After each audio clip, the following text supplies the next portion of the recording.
This week in The Real Review, we're talking about Margaret River. And of course, Margaret River is synonymous with Cabernet Sauvignon. It is one of the great Cabernet Sauvignon regions of the world, not just Australia, but the world. The first one we have here is Howard Park Abercrombie Cabernet Sauvignon 2018. Howard Park produced several Cabernets, but the Abercrombie is their top one. The next one is Hayshed Hill, Block 2 Cabernet Sauvignon 2018. And again, that's their top-end Cabernet at Hayshed Hill.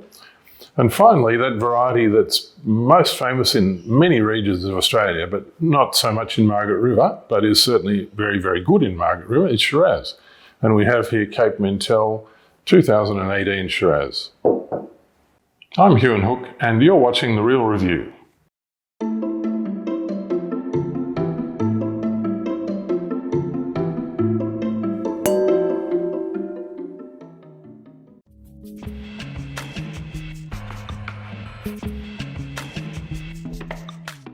So we're going to taste the 2018 Cape Mentelle Margaret River Shiraz. And the bouquet, wow, that's very much Shiraz. It's spicy, it's plummy, it's black cherries. There's a bit of oak there, but the fruit is doing the talking. And the spiciness reminds me of more of a cool climate Shiraz than a warm climate Shiraz. There are nutmeg and cinnamon and pepper aromas there. And a little bit of chocolate, which I think is possibly from the oak influence coming into the wine. Let's have a taste. Full-bodied wine, rich, soft, rounded, no sharp edges, lovely, lovely wine. Very ripe fruit, 15% alcohol. So it's not, it's certainly not at the lighter, medium-bodied end. It's a full-bodied Shiraz. The other thing about it is the softness of the tannins. The tannins are very ripe and rounded and gentle. We've recommended a ratatouille with olives and basil, a classic recipe. And it's a good vegetarian recipe, obviously, but if you're a meat eater, you can easily use ratatouille as a side dish to a meat dish. So grill a piece of steak or grill a lamb chop or do whatever you like.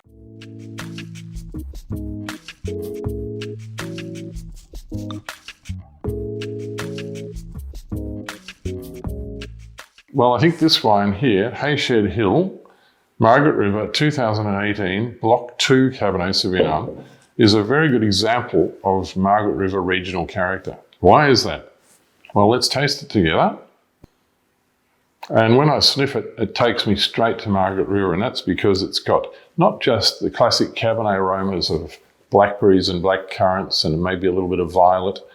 It's got this particular dried herb character, which I call nori or peat moss or seaweed. There is that little element of something special about a lot of Margaret River Cabernets which falls into that bracket of descriptors. Let's have a taste.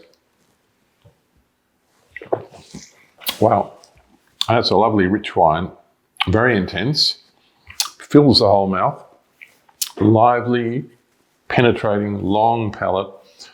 Tannins are there, very much there, as you'd expect with Cabernet, but they're soft and they're round, they're not astringent tannins. Beautifully balanced wine. And old vines. This is from the original block of vines that was planted at Hayshed Hill, established in 1975, this vineyard. And they're on the classic Williab gravels, which are the best soil for Cabernet. And what dish have we recommended to go with this wine? We recommended mushroom all'amatriciana, which is a pasta dish which involves mushrooms, pecorino cheese, tomato sugo, wonderful Italian sounding dish which has lots of complexity and lots of umami, I suspect, which would go beautifully with the umami character of this wine.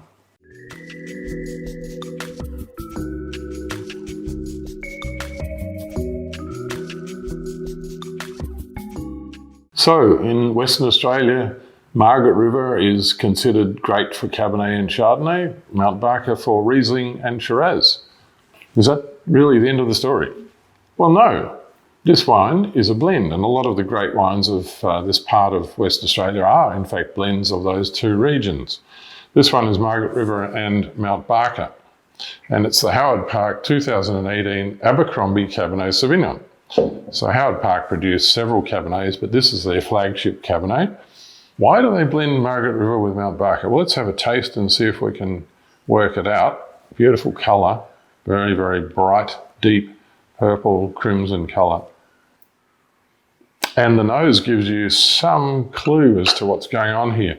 It's very much Cabernet, very fragrant. It's got violets and cassis, blackberries, and a little bit of that crushed leaf character. It's got a herbal edge to it. And I think the herbal edge to it comes mainly from the Mount Barker area.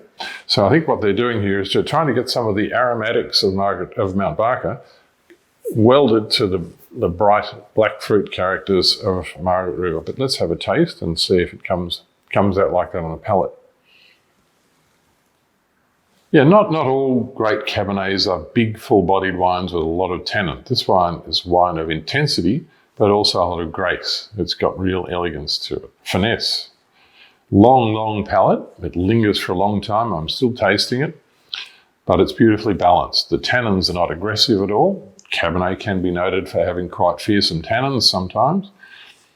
Great Cabernet doesn't have fearsome tannins. It has gentle tannins, but they're persistent and assertive tannins at the same time.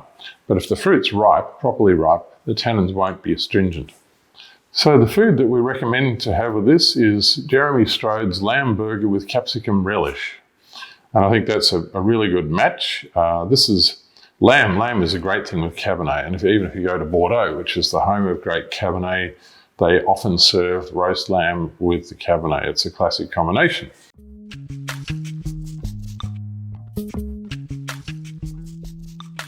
If you've enjoyed this, follow us and subscribe to The Real Review.